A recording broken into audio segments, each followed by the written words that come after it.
2, 3, 4, 5, 6, 7.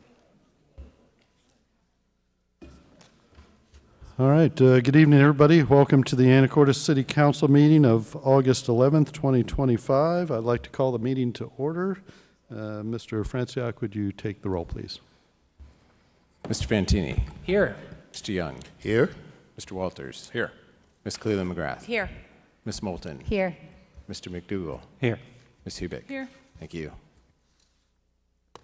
Would you please join me in the Pledge of Allegiance?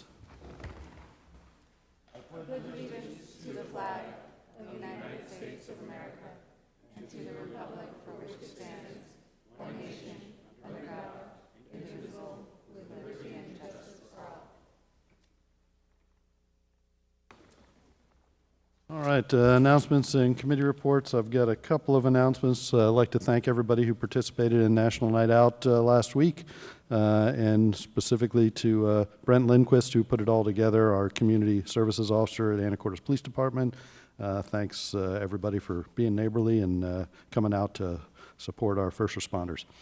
Also, I'd like to thank Ms. Moulton. I wasn't able to be at the Skagit Habitat for Humanity dedication ceremony, and that happened Saturday, and welcomed 3 families who became homeowners. So again, thank you for that, and Habitat for Humanity having a place in Anacortes.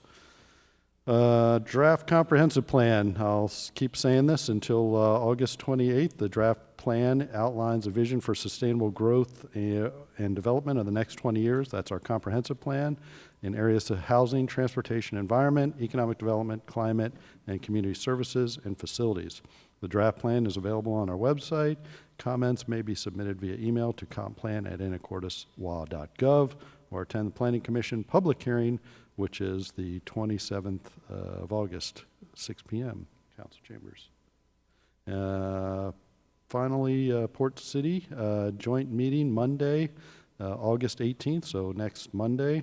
Port City elected officials will meet at a public meeting to discuss the interlocal agreements regarding the design, construction, and operation of proposed events facilities. You should just send out a joint press release with the port and the city about that meeting, so more details on that. And on to our first agenda announcement, item 3A, Silver Level Bicycle Friendly Community Presentation. And for this one, I'll turn it over to Ms. Moulton. Thank you, Mayor Miller. This is a very auspicious occasion for the city of Anacortes. This has been the result of a lot of hard work from the Anacortes Bicycle Pedestrian Advisory Committee, whose work to attain recognition at all as a bicycle-friendly community began about 17 or 18 years ago. So it's a very long and arduous application. In the first 4 years that we applied as a city, we got an honorable mention. Then we just kept upping our game with more facilities, more bike lanes, more routes that on our bike map, on our countywide bike map, so people would know where to go. Things would be more obvious and people would feel safer. So that got us up to bronze level bicycle-friendly community. And then after another Herculean effort by John Pope and Julie Kinder and other members of the committee who have worked tirelessly, and also to our city staff who has helped, because there is a lot of technical information that needs to be considered in these applications. So the city and the advisory committee worked closely together. And also I want to shout out the Anacortes Police Department, who for 30 years has been donating bicycles that have been left behind and lost and unclaimed to Kiwanis, who every year, John Pope leads the charge in November to fix up all these bikes, gets a bunch of volunteers, fix them up, and provides them at no cost to kids that need them. So very helpful to marginalized communities. And also another thing that they do is help the education of safe biking in schools for 4th to 8th graders. And then those kids in turn teach their parents about how they need to wear their helmets and obey the rules of the road. So that's been very impactful in our community, and that's been going on for 12 or 15 years. So this is an effort you don't see very much of, but now we get to celebrate it. And I want to welcome John Pope and Julie Kinder to tell us a little bit about how we got here to be a silver bicycle-friendly community, the smallest one in the state of Washington, by the way. Wow. Awesome. Take it away.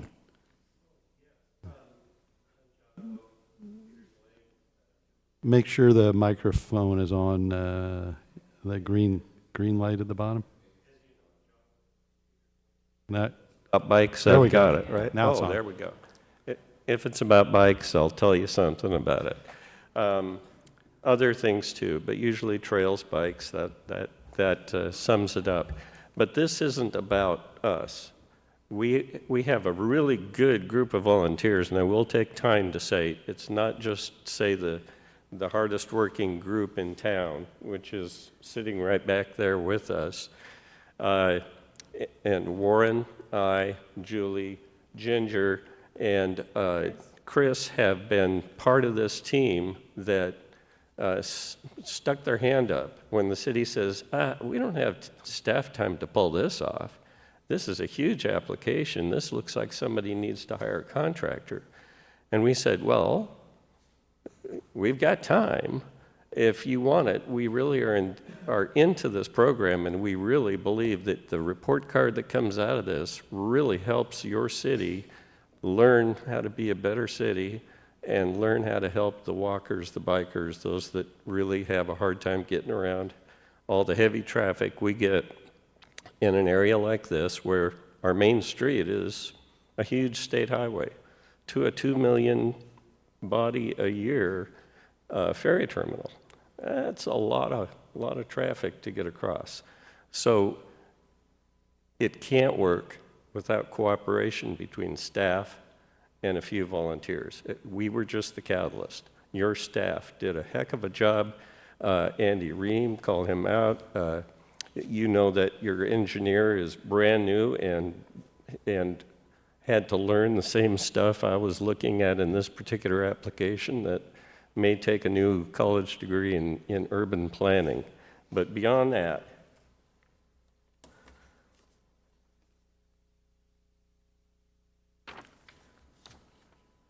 I'll pass this around, but there just aren't that many bicycle communities that make even this level. There are only 500 in the United States that make any level.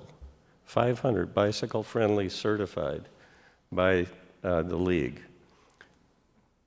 In this state, there are only 18. In this state, we are among some very mighty company at Silver. That's Bellevue. That's Redmond. That's Spokane, which has recently, with their Children to the Sun Highway trail, really taken a step forward.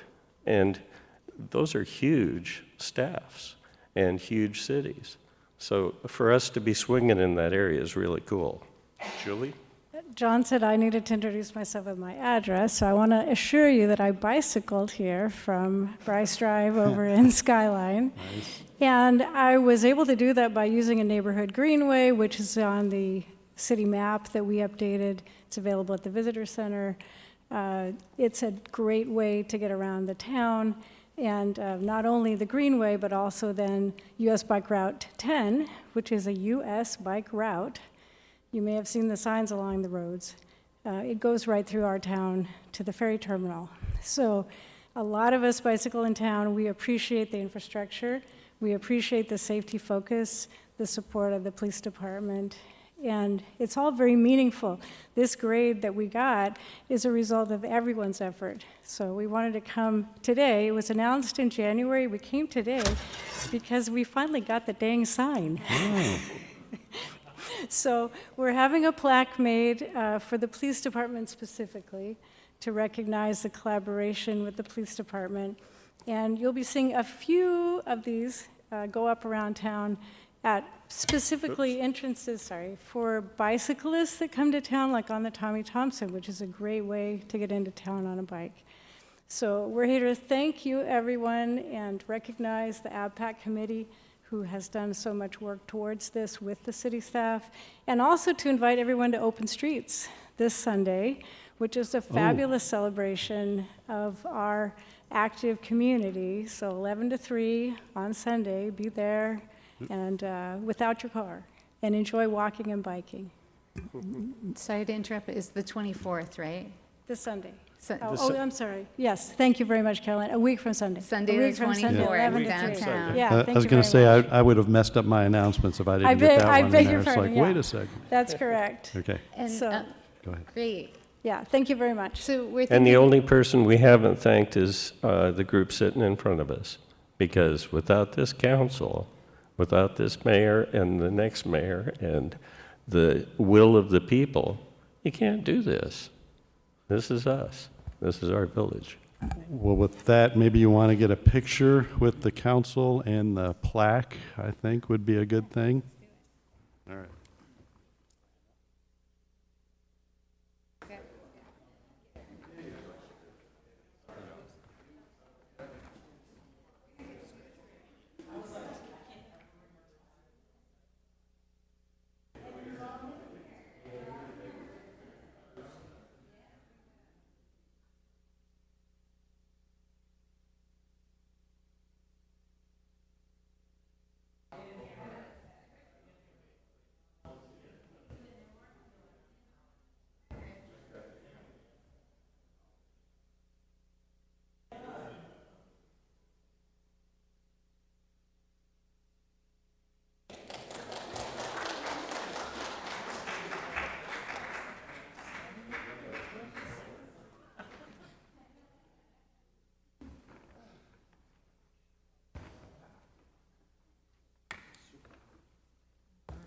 All right, good stuff. And again, I'd encourage anybody who's not really familiar to take a look at the greenways because it makes you feel more comfortable. If somebody doesn't like to road bike that much, I definitely follow the greenways when I'm on my bike. Okay, next up is Port City Liaison Committee. Mayor Miller. Ms. Cleland McGrath. Thank you. On August 5th, we had our committee meeting here in council chambers. We had good representatives from both the port and the city, and we really just discussed about finalizing the 2 interlocal agreements, the construction and then the ongoing operating. Nothing of significance to report other than just kind of trying to hammer out some of the little details, and then also going through when it was presented to council, there was some feedback from council members. One being, I think, about how to articulate tourism from Ms. Hubick. So that we wanted to make sure gets in there too. So again, as you've already stated, August 18th at 4 p.m. In council chambers will be our joint meeting to kind of go through that and finalize it. Great. Any questions for Port City? All right, next up, Housing Affordability and Community Services Committee. Mayor Miller. Ms. Moulton. The Housing Affordability and Community Services Committee met last Wednesday, and it was council members Walters and myself, and we had Stephanie Snyder there was our housing person, and then also John Coleman, our planning director, were there. And we had guest speakers, Chuck Messenger from Volunteers of America, and they're in charge of the coordinated entry program throughout the county. And he's also on the board of United Way, and Andrew Miller is the CEO of United Way, and he was there also. And they were doing a presentation that was really, really interesting. They were given or purchased at a very low cost 25 tiny homes from Bellingham, where they had been using them in a tiny village. And they're 8 feet by 8 feet, and they had been lived in, so they needed some repairs. So they have them in Mount Vernon right now, all lined up, all painted, all spruced up and fixed up, and they're stored at the shipping yard. They've had 100 volunteers, a lot of in-kind donations, and they're working on developing a co-op model. So this would be $400 to $500 a month rent for people. There'd be a code of conduct and a background check because they want buy-in from everyone and they really want this to succeed. And this model apparently has been successful in other cities. And they would ideally like to lease the property and then purchase it and have these homes. And I can't remember how many acres the property is, but it's big enough to do more there. So they have this great vision of this community that they are hoping to create, and they have a lot of support for it, and a lot of in-kind donations from construction companies and hardware providers and things. So it was pretty exciting. They're talking about workforce training. They're talking about the number of Skagit Valley College students who live in their cars, and they know of 45. They just know that there are that many, so likely there are quite a few more. So reaching out to those people. So they have a really good plan. I think they've got, now I'm looking at my notes, I'm seeing the 25 units, $150,000, Mr. Walters? I think if they were to buy them new, but they didn't have to. So anyway, that was great. So we'll hear more about that as time goes on, but we really appreciated their coming to take the time and talk with us and, give us some of our own, give us some ideas. That communication between municipalities is so important, and they're learning from Bellingham and Olympia and other places. So it's just all good that we're having these conversations. Thank you. Questions for housing hacks? Okay, next up, Planning Committee. Mayor Miller. Mr. Walters. Planning Committee met right before this meeting. We mostly talked about the presentation that Mr. Coleman is going to give us later on in the council meeting, but we also talked about the importance of tree preservation and street trees. Not that we really have anything additional to report about that, but in the future it will be the element of some discussion, because there are policies in our new comprehensive plan about street trees and urban forestry canopy and those kinds of things. It's also currently a reporting requirement in our stormwater plan, or our stormwater permit from the state. We can reasonably expect that in some time in the future there will be some kind of no net loss requirement in a future evolution of our stormwater permit. So now's a good time to be thinking about trees, generally urban trees, mostly street trees, but maybe not exclusively, and figure out how we are going to pursue that going forward. Much more to come. Very preliminary discussions there. Questions for planning? Okay, Public Safety Committee. Mayor Miller. Ms. Hubick. Thank you. Councilmember Cleland McGrath and I met with fire and police chiefs on Tuesday, August 5th. The update from fire indicated that the number of calls that they've received are normal. We've had more structure fires this year, but still less than a dozen. So one of the things that you want to be careful of when you're talking about percentages versus numbers, when it's a small number, is that you give very vague generalities and just focus on the numbers. So just a trend that they've noticed. They indicated that there are 2 paramedic openings. It sounds like King County is offering higher salaries and more focused positions. So we have seen some people leave to head over there.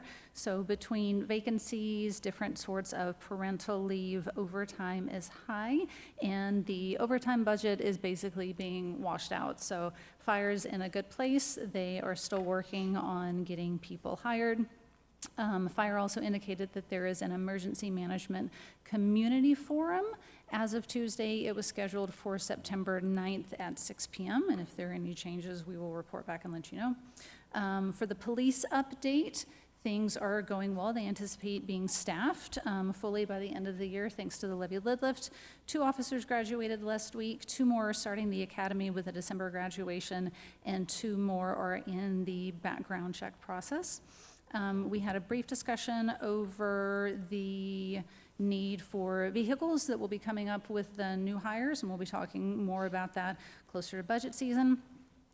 We also had a very interesting presentation and discussion over property crime statistics. Again, smaller numbers, less than 500, but property crime has been considered down from about 40% from 2023 to 2024. Obviously, we're still in 2025, so the year-end statistics aren't out for that. But property crime is anything from, like burglary when you're not actually assaulting another person, to things like graffiti and stuff like that. So we are seeing what we hope is the presence of more officers on the street able to actually deter some of these things. And we had a very brief conversation about a possibility to partner with Oak Harbor. There is a shooting range out there that is being sold, and it is possible that different municipalities within the area can go in and help pay for that facility and also reserve some time for training. The police department does typically pay about $8,000 a year for range training, and they'll drive to a couple of different places. So it would be really, really nice if we had an opportunity we're anticipating for just a dedicated space. So those conversations are ongoing, and we anticipate that that will be brought to full council before the end of the year. All right, any questions for public safety? Any other announcements or committee reports I may have missed? Mayor Miller. Ms. Moulton? I just wanted to tag on to the mention you made of the Habitat for Humanity ribbon cutting ceremony, the home dedication. It was absolutely lovely. It was very touching to see the homeowners and to see how beautifully the homes have turned out. I was lucky enough to go into one, and the light and the ceiling height and the open feeling of it, even though it's a small space, it gives a sense of space and also coziness. And it was just very heartening to see these homeowners. And one of them manages a local thrift shop, and another one works at the Anacortes Family Center. So I think it's really important to keep in mind that those are people who could now afford to not only live in Anacortes, but own their own homes here in our town. These are people that are contributing to our community every day. These are people that are helping other people in many ways. So to see that circularity and to see that connection, it was just fantastic. And there are still 4 homes that are open. And if you know anyone or are someone who has any interest, please go to their website, and immediately there's a pop-up. And it's really pretty easy to do an initial determination of if you or someone you know may qualify. It's really fast. And it also was a reminder that Habitat for Humanity is not just for poor people. These homes could have, one of them that I talked to, the homeowners, has a $200,000 mortgage. So Habitat has had $200,000 to contribute to this home, and then through grants and donors, and then the homeowner carries a legitimate, regular $200,000 mortgage. So it's completely legitimate, and it's just such a great opportunity. I'm really proud that we finally have our first affordable home ownership options in Anacortes. So tell your friends. Thanks. Anything else?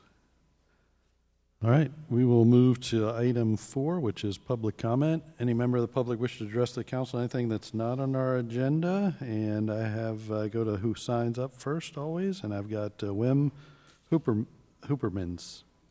Topic is election signs. And state your name and city, please. Good evening, Mr. Mayor Miller, City Council. About 4 years ago... Name and city, because, for the record. Name and city. My name is Wim Hoopermans. I'm a resident of Anacortes, citizen of the U.S., and a voter. It matters for this case, maybe. 4 years ago, the city adopted a new sign code for political signs. All the yard signs you see for candidates placed in the right-of-way, they should be limited to 6 square feet, and all other temporary signs on private property are limited to 12 square feet. This election, all our candidates have abided by the rules except for one. And because I noticed those signs, 5 of them between Sharps Corner and City Hall, I filed a complaint on July 23rd asking for the enforcement of the code. Nothing happened, and so today I went to the permitting department and asked what was happening, and I was told that in this particular case, the city chooses not to enforce the code. So I ask you, what do we have? Do we have a code or not? Is it applicable only to others? Please tell me. Okay, I'll definitely check into that. Thank you. All right, anybody else? Yep, come on up.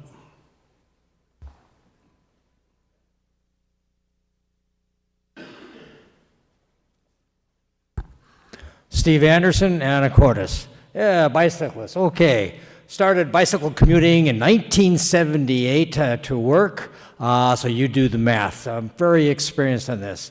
A couple of things. So number one, as far as road debris, get an F for keeping on 12th and Oaks between the fog line and the edge of the asphalt, which is typically where I ride. There's a lot of road debris that will puncture the tires.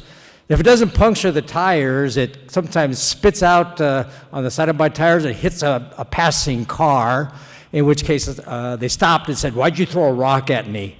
I didn't. The city couldn't keep the debris off the streets between the fog line, this is 12th and Oaks, off the fog line and the end of the asphalt.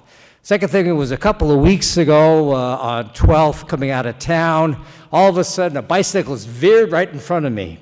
I looked, why did this person do that?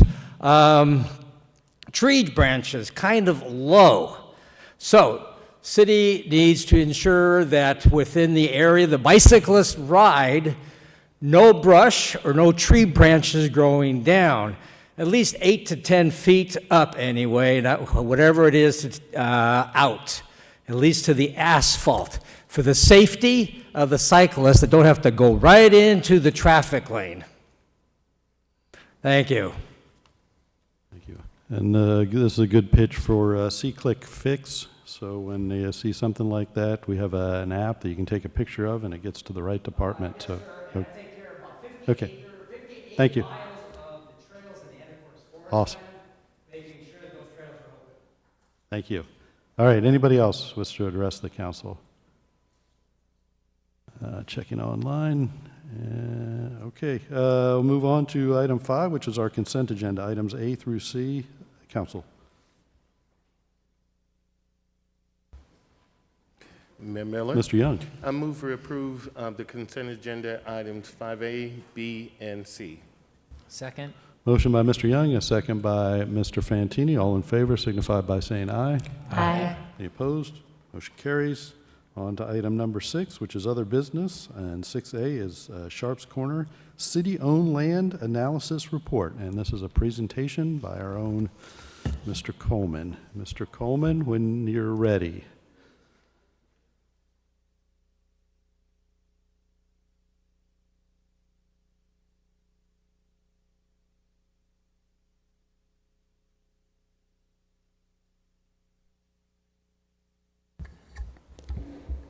Good evening, Mayor, Council. My name is John Coleman, the Director of Planning, Community, and Economic Development.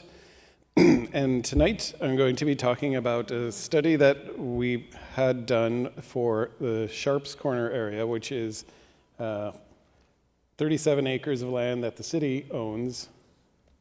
I think everybody knows which property we're talking about. It's southwest of Sharps Corner. And I'll show some maps and get into the details.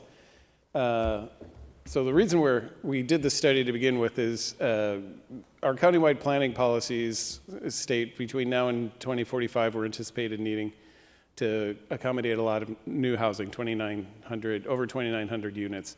And of those, 1,535 are in the 0 to 50% area median income range. So we know that we need to provide areas for some some affordable housing, as well as housing in the 50 to 80 AMI range, area median income. So we were thinking this might be a nice area to accommodate some of this land. So we did a study to look at how much housing. It would be mixed type housing, not all like 0 to 50, but some 50 to 80 and other other types of housing in there as well to keep it a nice mix, as well as a commercial portion along the Highway 20 portion of the land. So we know that the market's not going to build a lot of that 0 to 50 on their own, so we're working, the city was thinking of maybe working with a partner to donate the land so that they can help build the housing. We also don't build housing, so we'd have to work with a partner. So we wanted to figure out how much land we need, how much land is usable, and then how we might actually approach developers or have developers approach us about using the land. And so this study also looked at how we might be able to enter into those agreements. So the purpose of the plan itself is to create a plan to accommodate affordable housing, understand the site's opportunities and challenges for high density in housing and commercial as well. Analyze the potential for residential and commercial development, and determine if the zoning is appropriate for the site, and then create that preliminary methodology that I was just talking about, working with developers. All right, so here is the site, just southwest of the Sharps Corner roundabout. It's owned by the city. It's 37 acres. And currently it's zoned mixed use business, R4, and industrial. So jumping ahead a little bit, when we're talking about this property and we're talking about this study, before I get into the nuts and bolts of it, we knew that it had encumbrances, such as there's pipelines going through, power lines going through, steep slopes. We know there's a creek on the western portion of it and very steep slopes on the far western portion of it. There's always a potential for wetlands and other things that we didn't know. So that was a big part of what we were looking at in this study. And when I'm going to jump ahead a little bit so it's not to surprise anybody at the end, we found a lot of that type of encumbrances on the property. So if you've read through this report already, spoiler alert, there's not as much opportunity on this land for affordable housing or commercial use than we had expected. So we're going to talk about a little bit of what we did. I'm going to breeze through. There's the consultant put together a lot of slides with a lot of good information, but all the information that's provided is also in the report. So I encourage you to read the report. I'm going to just go through this quickly because it's already here, nice and easy for people to see if they want to see sort of the Cliff Notes version in the slide presentation. So they looked for wetlands, fish and wildlife habitat areas, critical aquifer recharge areas, flooded areas, utility lines, and did a site visit. And the sub-consultant went out and looked to see the critical areas. And what they found was, if you know the area, to the west of the road, there's a little bit of land that seems kind of usable, but then it quickly goes upslope. And by the time you get to the power lines, it's really very steep, and there's a creek in that area. So this study really focused on the area that about 5 acres, 5.5 acres in the eastern portion of this. Upland from there, it becomes very hilly, and we didn't even go up there because we know it was not going to be terribly usable for housing. And we know that there's critical areas up there. But here on this map, it's a little hard to see. What they found is, like I said, just on the east side of the power lines, a large wetland complex around the creek, which they refer to as Howard Creek. You can see this is the natural gas pipeline going through the property. It's within a 100-foot buffer, 100-foot easement, I'm sorry. So you can't build within 100 feet of it, and then there's possibly other constraints about building anywhere near that without doing some other mitigation. And then this yellow line going north-south is power lines. They also found that there's a possibility of wetlands being on the east side of Fidalgo Bay Road, and another wetland up on the city-owned property. Everything in the black is city-owned property. The city does not own these two properties along Old Brook Road and and Fidalgo Bay Road. So that's kind of the lay of the land. And you can see that if there is potential wetlands here, that kind of encumbers some of the property that's most easily accessible from the road. They also looked at geological hazardous areas, and as you can see from these lines, there's a lot to the far west, so we really didn't even examine that area. So the consultant also did a market analysis of what the land could be used for and compared it, looked at market needs. So they studied it as potential for commercial use. It is industrial use. It is industrially zoned now. It's also zoned for multifamily. So they looked at all of those. All of that's in the report. I'm not going to go into the details. There's some you'll probably see some things that you may be like, oh, I don't know if that's all that accurate, but it's mostly pretty good information and telling us something that we already know, that this property is fairly encumbered, so it's not maybe it's going to be tough for any of the uses. And they did the market analysis, and they still think that in either industrial or multifamily is still going to be the likely use for this. And not surprisingly, they found that rents and home prices in Anacortes are higher than other parts of Skagit County. And that information's shown here. The top one is rent prices in Skagit County, and the one below is home prices. We all knew this information, but it's here at our fingertips. Now, when they did their analysis, they also went to look at if it was used for multifamily housing, how would that work? So a developer would likely use low-income housing tax credits. So that's a process to leverage lower taxes in exchange for building affordable housing. And through that program, they studied using that program in several scenarios. This has information about how that program works. They also looked at it being used for workforce housing. Workforce housing might be that 50 to 80, 50, 100 to 100% AMI, not the supported housing, which is the 50 and below area median income housing. So they also looked at potentially having some of that on site as well. Conclusions is, like I said, not necessarily the greatest property. There's slopes, so there's challenges there, but there's ways to work around those. Mostly it just gets more expensive to build.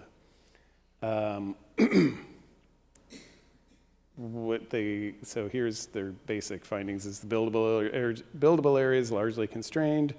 The site constraints and dimensions of the buildable area make it so that townhomes are likely the most feasible use, but other types of middle housing can be done as well. In fact, in multifamily is also a possibility there, just depending on the size of the specific lots. So what we had them do is we had them come up with 3 scenarios. One was under the assumption that the wetlands is to the extent that they think they might be. They did not do a delineation of wetlands. They went out there and said, this looks like it's kind of wet. You better have wetland specialists go and do a delineation, which we would be happy to do. It's just you don't want to do a delineation too far ahead of time because conditions change, and if there's no reason to do it, they're expensive. So we didn't do a full delineation. So one scenario was if it was all wetlands, we can do a little bit of squeeze things in using the regulations of the critical areas ordinance and get a little bit of housing in couple of areas. And then the other 2 scenarios were presuming that the wetlands were not to the extent that their initial review says, and then we studied those 2 larger scenarios. And so that's what we see here. There's scenario 1, you see just a few houses tucked into areas using some townhomes and a small multifamily building. Under 2A, they do several large several large multifamily units, as well as down in the southeast corner, some commercial adjacent to Highway 20. And then under 2B is more broken down into smaller units, not large multifamily. And then this tells specifically that breakdown.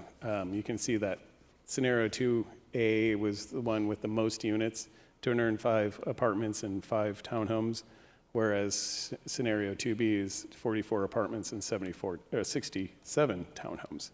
So big difference in the number of units in each of these 3 scenarios.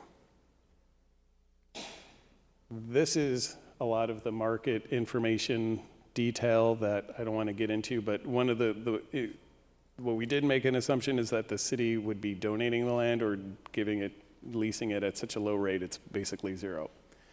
There's some, assumptions about number of units, size of units, and mix, and that's all talked about on this one.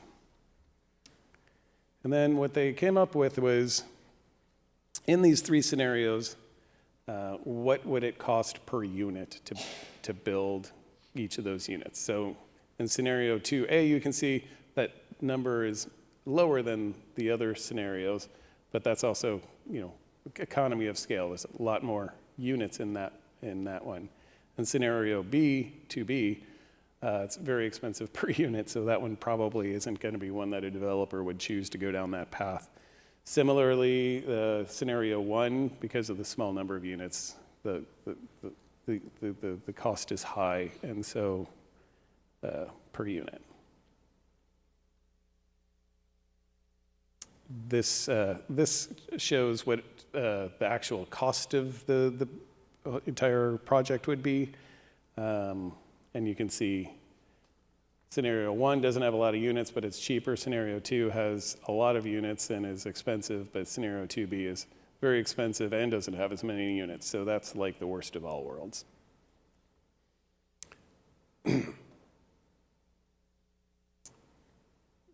So then we talked about the next steps. Do we need to rezone the parcel? Actually, the next step is really for the city council to review this information and understanding what the land can accommodate and what the costs might be to develop.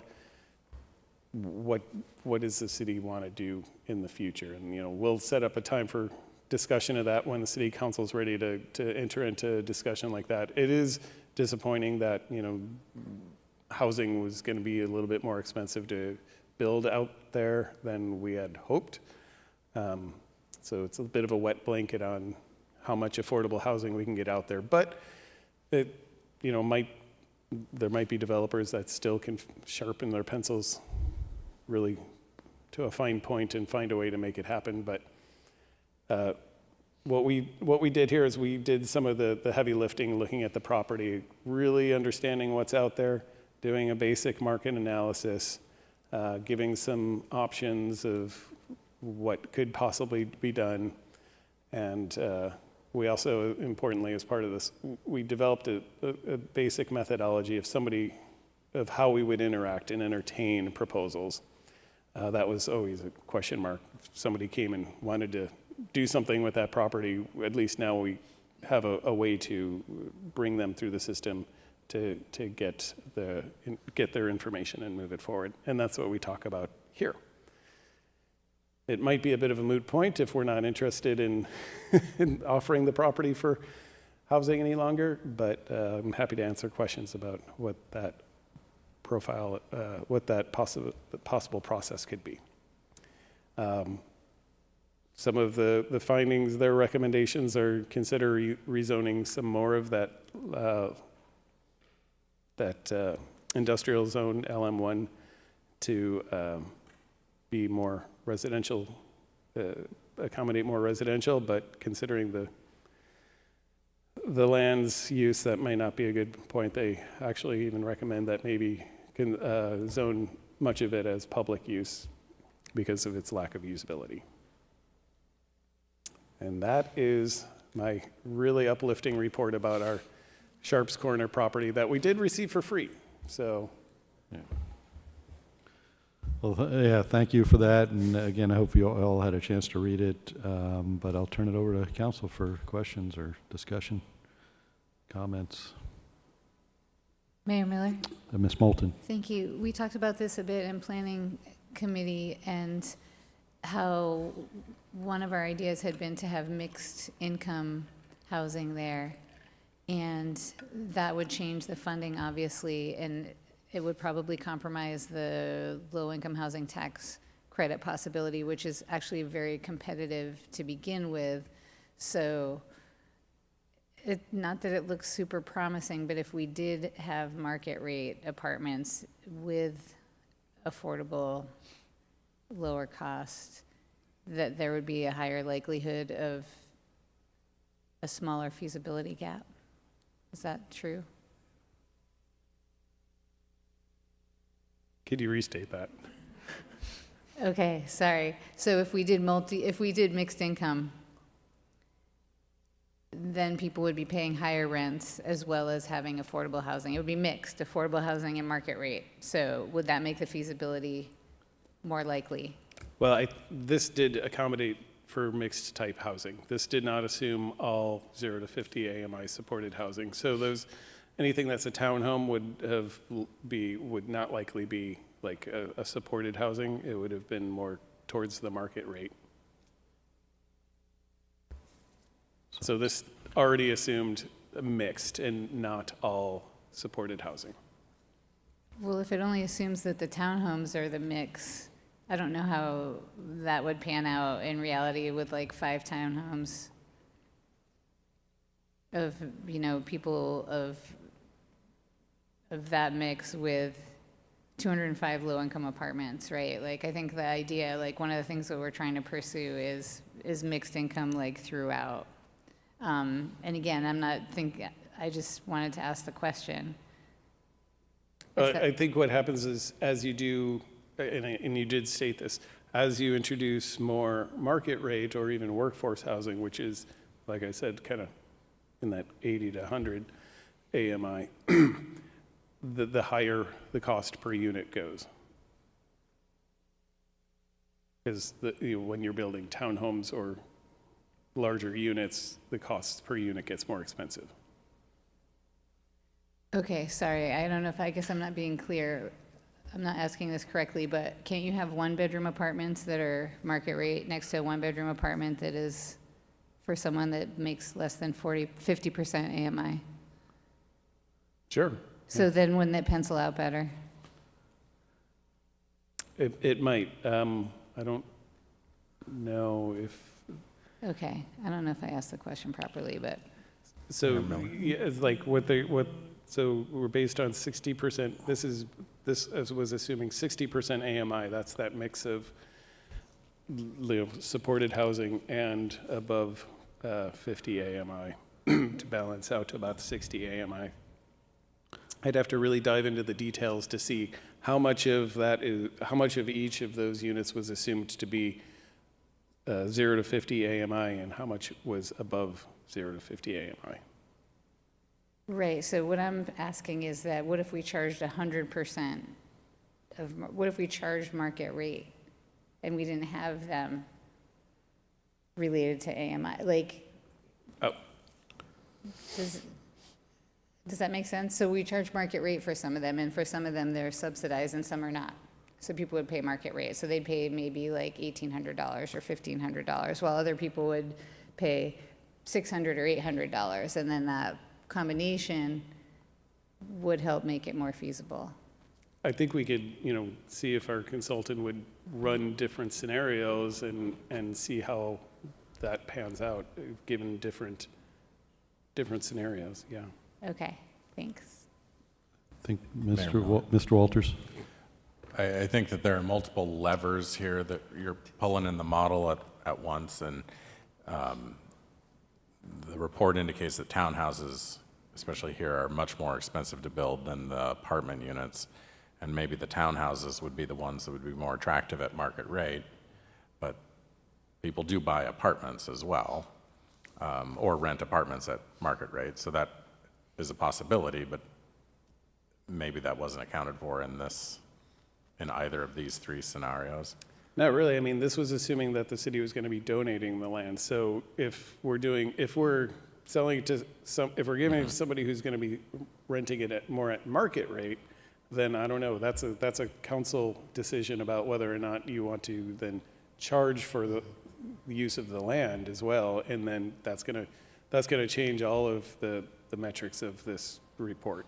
Yeah, for me, it gets more down. I mean, I have a couple of thoughts. One is I've never thought that we should do all low income in one spot. I do not want to create a slum on the edge of the city. I do not want to create a situation where just all the people with low incomes are on the edge of the city. I don't want to create a situation where all the people with low incomes don't have the same access to services as everybody else because they're all on the edge of the city. I want to avoid all of those outcomes. But also, I think the most important takeaway from these reports are maybe not the market analysis, because I think we all know that there's a high demand for residential, and some of the other facts that underlie the market analysis are a little bit wonky in the report. But the buildable lands analysis out here is not good for us. You know, under scenario 1, we only have 2 acres. It doesn't strike me that it's worth creating a residential area out there at all if we only have 2 acres. If we have 5 acres, obviously it's better, but not for 44 apartments and 67 townhomes when the townhomes cost $700,000 each. Now, if there's something closer to scenario 2A that is functional, but also can lower the cost per construction, but also does not create an exclusively low-income neighborhood, then maybe that's worth looking at. But I think there's probably also an alternative where we go back to the original proposed use of this area, which is sort of commercial industrial. I would not lean toward a true commercial area because we have a lot of commercial areas, but we do need laydown space. We do need more spaces for sort of incubator spaces for businesses that need to get started in a warehouse type space. And maybe that's the more appropriate use at this location. I don't know, but I think this report helps illustrate the fact that we really don't have 40 acres. We don't even have 15 acres to play with out there. And so we ought to be looking at what some of the other options are. The industrial type use may be more feasible to construct, given on this, the constraints on this site. I don't know. Maybe more to analyze, especially with respect to scenario 2A. Also, there's discussion in the report mostly about how competitive the low-income tax credits are, but there's not really discussion about whether the low-income federal tax credits are going to survive the federal bulldozer. And if those go away, then what is the funding mechanism? You know, especially for a large project, what do we end up with in terms of options for funding this? And so that creates a whole nother level of uncertainty here. I definitely think it's still worth further investigation and more talking about, but it's certainly not the panacea that we thought that it might be. Mayor Miller? Mr. Young and then Mr. McDougall. Okay, thank you. You know, I found the report quite interesting. You know, just B school side of me kicks in to look at imagination and how we get there. And, you know, I think one of the things that was very clear for me is, you know, the cost associated with even building is huge. But the need is huge as well. I think one of the things that makes our city so beautiful is the forest lands. But yet, it's also the limiting factor for how much room we actually have as an island. So, you know, it's a bit of both. I do think, though, that one of the things that came out of this for me that I thought was quite interesting is the possibility of what could be done or what may not be done. I think looking at it as a layperson, gives one viewpoint, because I'm limited in certain parts of that, but I'm imaginative. So, I could imagine bringing together some builders or people who do this type of thing and wondering what those projects would end up being suggested. I do have concerns about giving away the land. I remember Councilwoman Cleland McGrath said once before, possibility of exchange. I still say we don't rule that out. When we look along the corridor along our avenue and that development, where most of those are, out there on Sharps Corner, we would really probably have to negotiate transportation, Skagit Transit, or whatever it is, in order to make that far more better. I looked at the sentiment toward the administration and whether or not this program will continue. I did a little bit of investigation of that in my reading of what was going to take place. But I do think, though, that when we began to look at this, what is clear for me is that people, I think it was almost 48% of the people were 50 and older that fit into this category of need. And I thought it was quite interesting that we already don't have enough one-bedroom apartments for them. I know a number of people that are moving out of town simply because they have no choice. The house is simply too big. And that, either after one spouse dies or the children are gone, they're looking for a way to downsize and yet be somewhere near downtown that they can still be involved, shopping, walking, biking, whatever it is, all those things that make us unique. So I do think, though, that when council continues this push, I think the reality for us is that we really also need to look at targeting additional areas and maybe even, again, trading. There's things that we can do. I guess what I'm saying and advocating for is that everything needs to be on the table, particularly as we try to address the need for housing. And I think that by having so many seniors here in town and houses, I just think that we can look at it a little bit differently, and we can, I think they used to say in the South, hit more than one bird with one rock. And because the seniors in this town, in my opinion, are the ones that are funding the Kiwanis, doing all the hard work, the Seroptimists, the Rotaries, the restaurants, spending money in the restaurants. So that's a lot of money, not all of it, but a lot of money, and they want to stay here.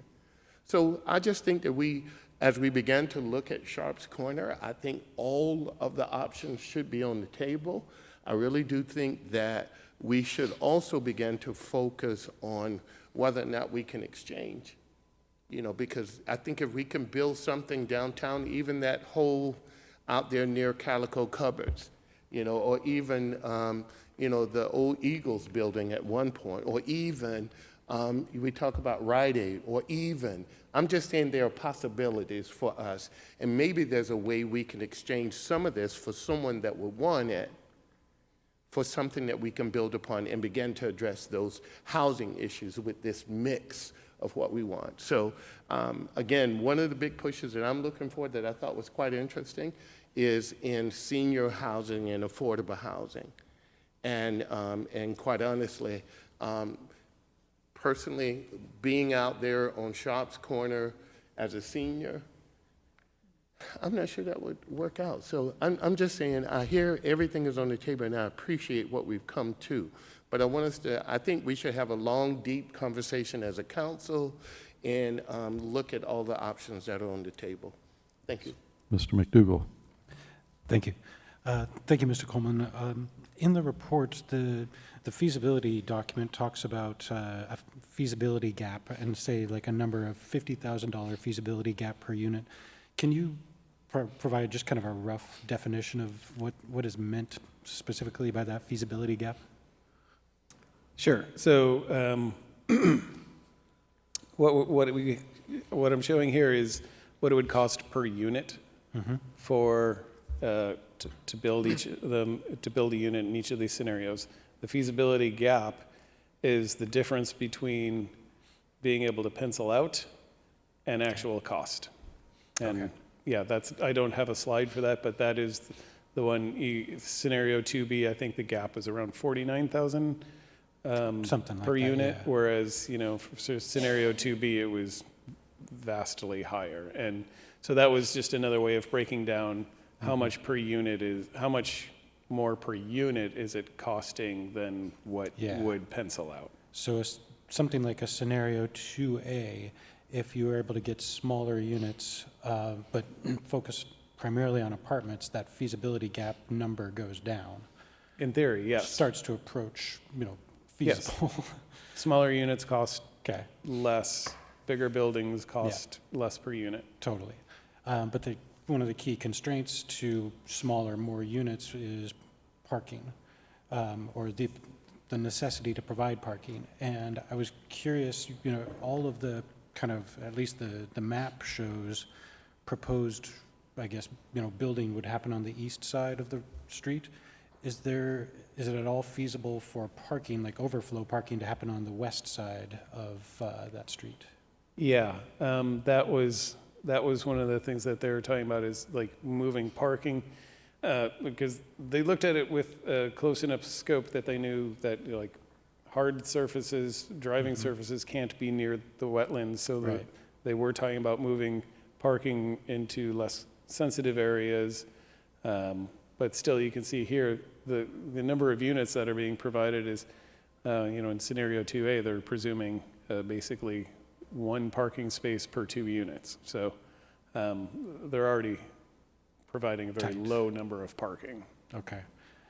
And, that includes probably. We didn't test this to see, does this meet current code? And this is just all very theoretical. Okay, but sounds like 2A is relatively aggressive as far as density and where to put parking feasibly. Yeah. Okay, thank you. Ms. Cleveland McGrath? Thank you.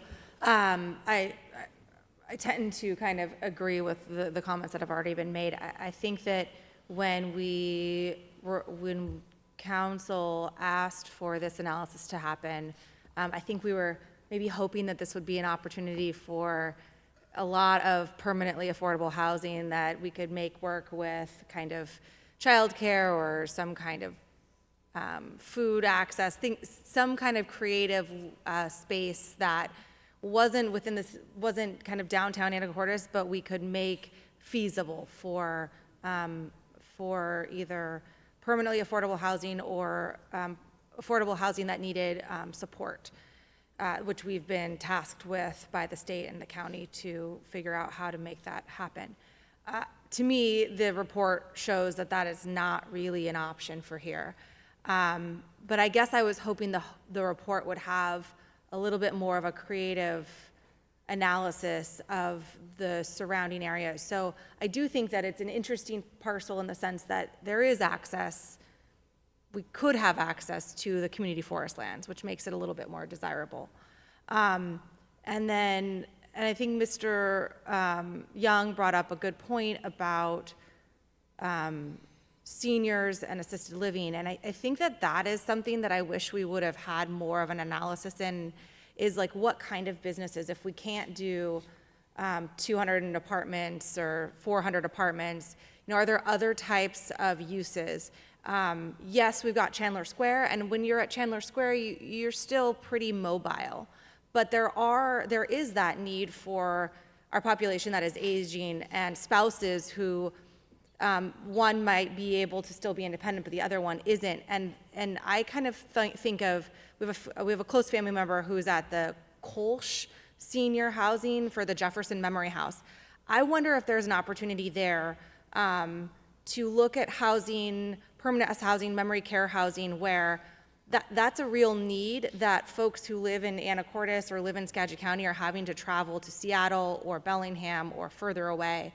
Is that an opportunity to use this property for kind of permanent assisted living, memory care type things where, yeah, those patients aren't necessarily, or those residents aren't necessarily driving, but maybe would take a bus, maybe would have surrounding support systems who live in Anacortes or Skagit County. I don't know where that direction goes, other than it would be somewhere that we could use our Economic Development Committee to reach out to that type of situation. But, and maybe it's that you would have permanently affordable housing for some of the employees on site. That's the kind of creative exploration I was hoping to see more of in this. Granted, that probably takes input from stakeholders who understand, are on the ground and have that institutional knowledge of where a community is and where a community is going. But to me, that's an area of that assisted living, senior living, that could be an interesting concept. And something that was originally, when MJB kind of did their 2019 perfect picture plan, was to have some of that assisted living. But I think that there's another layer of where folks who really need major services and nursing support, maybe this is a location that would be really helpful for not just the patients that are living there, but their family that support them.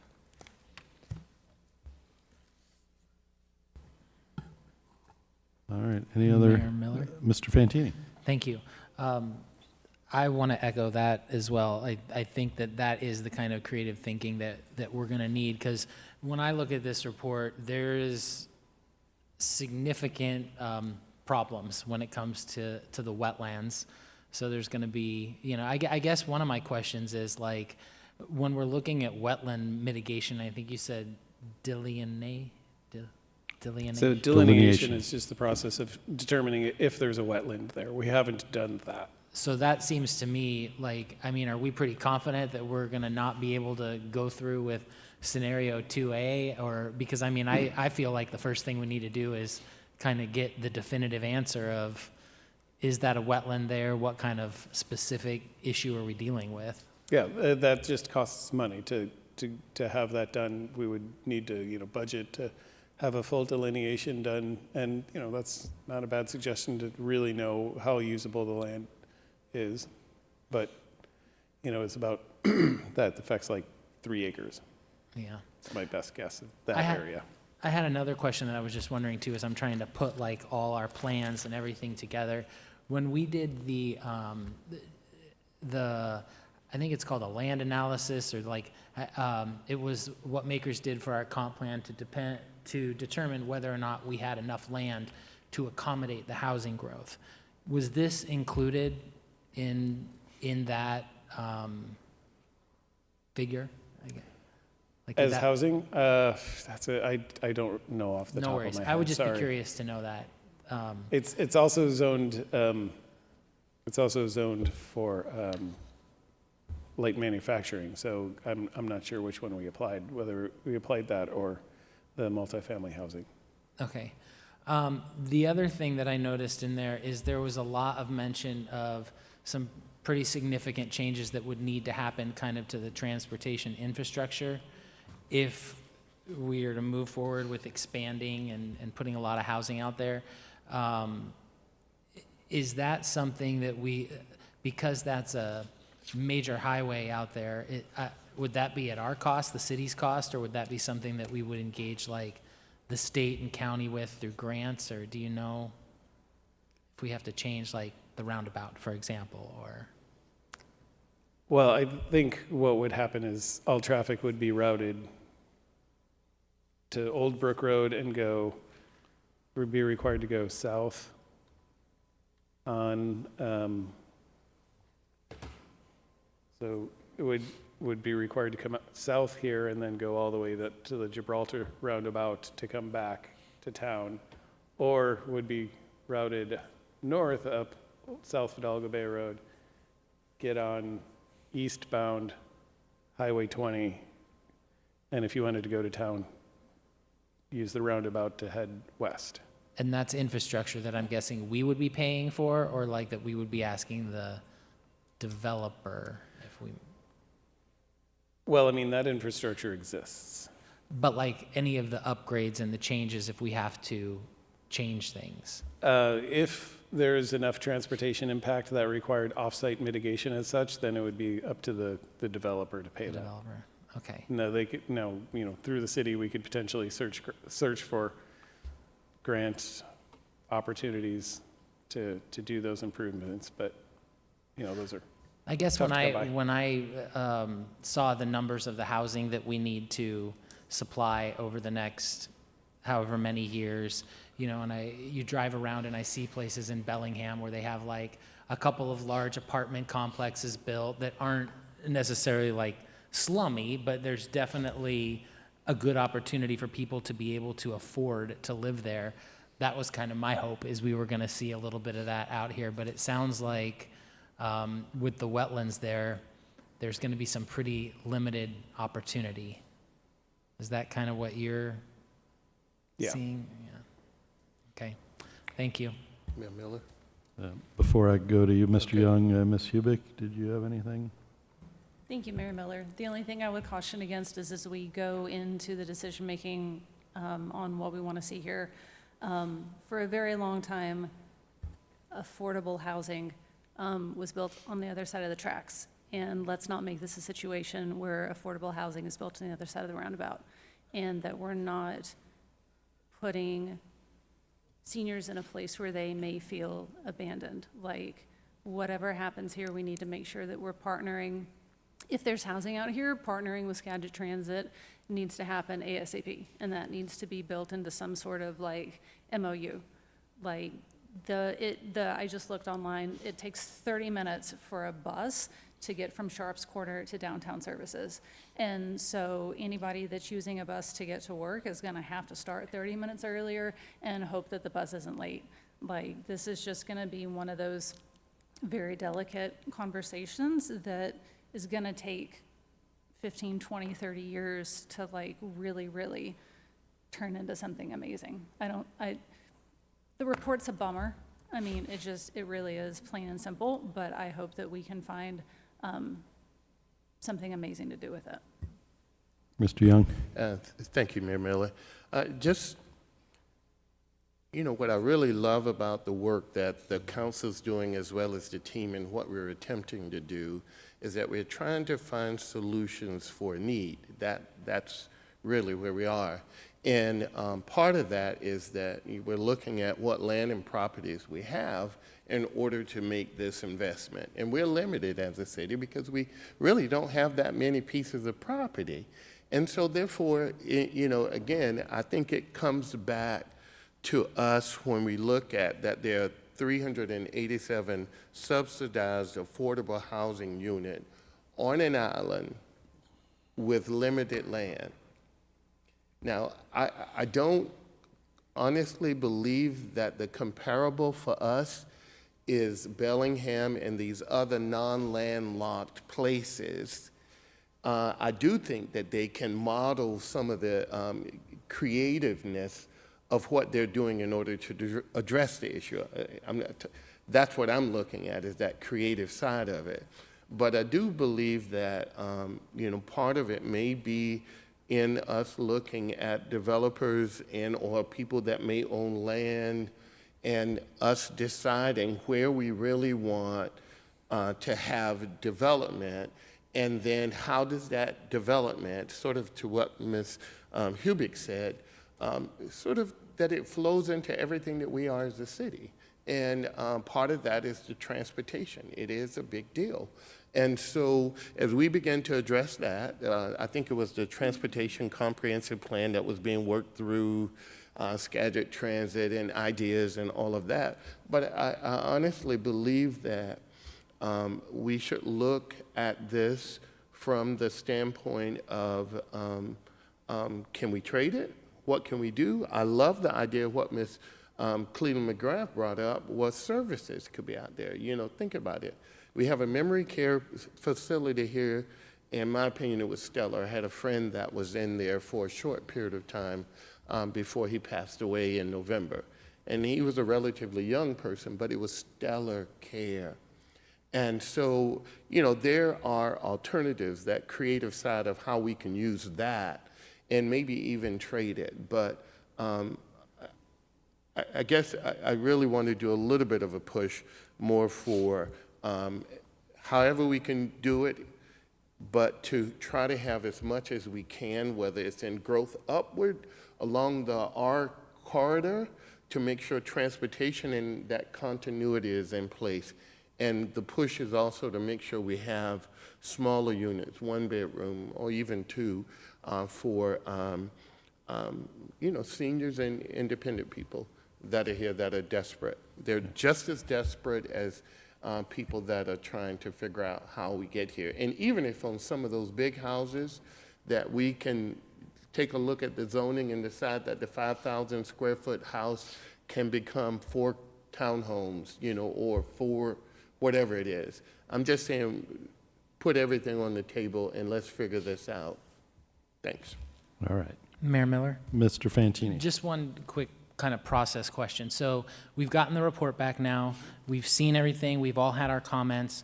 What happens next? Like, what is the next steps of action in regards to this project? So as I read the report, it talks about an RFQ process at the end, and I think council kind of hinted at some of the areas that they would like to look into, and I think that's kind of the next step, is staff and perhaps Economic Development Committee takes a look at, some of the things that council would like to see there, which I think we heard some of those tonight, and maybe try to form an RFQ that way. Mayor Miller. Mr. Walters. There's one other consideration on the site that wasn't really addressed in the report, and that's the natural gas pipeline that flows through there.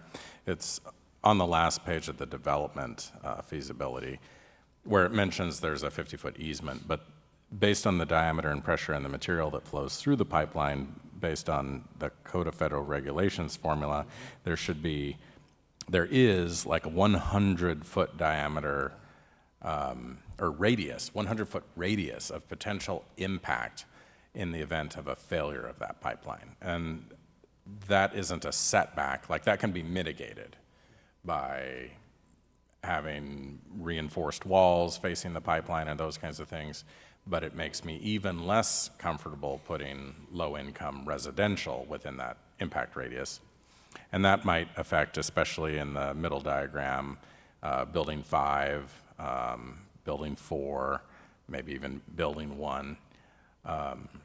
So I think we need to be thinking in those terms too, and I'm disappointed that wasn't addressed in the report. I didn't think ever we were going to get the creative level that Ms. Cleland McGrath was proposing in this report, I think.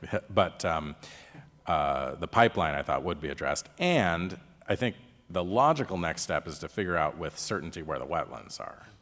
I mean, I'm not sure what the con would be, besides cost, to pursuing that wetlands delineation so that we know. Because if we're talking 2 acres, I mean, that is very much different than 5. If we're talking 5, it's kind of borderline for me still, but is there any chance it could be greater than that? I don't know, but isn't wetlands delineation the next step? Because we don't even know what we have to work with without that. Am I wrong about that? Is there a counter argument for that? I think that in order to know what can be done, especially on the east side of the road, delineation is the next step. So that would just be something I'd just ask for in the budget and the 2026 cycle. Rough order of magnitude what that costs? No? Well, evidently you would get that before the budget presentation, but the report talks about the possibility of there being wetlands and encumbrances on the area. Well, it's shown in scenario 1, right? That wetlands C area there, which really heavily encumbers the east side. And so if we have to deal with that just makes a huge difference. I feel like that's kind of the deal breaker in the whole thing, or the next step, next circuit breaker to figure out. Yeah, we can do that. All right. Wanted to have the discussion before we started going forward and making those kind of suggestions. So that's what we could do next. Wanted to get the news out there first. All right, good discussion, and more to follow. Next up is item 7, 7A. Council's going to move into an executive session for a potential real estate transaction per RCW 4230-110-1, and there'll be no action, and it'll be approximately 20 minutes, and we'll reconvene at 7:40.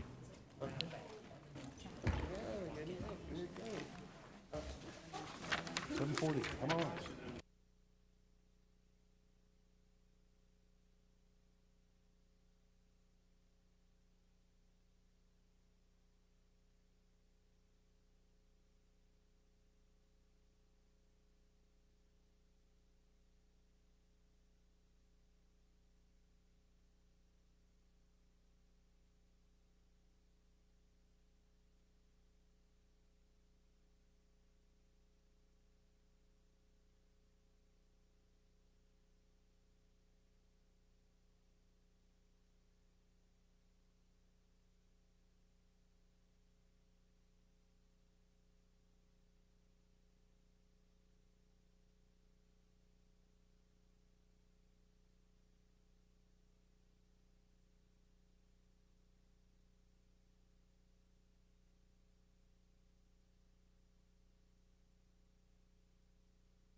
Okay, the council has concluded executive session. No action was taken, and with no further business before the council, I'll adjourn tonight's meeting. Have a good night.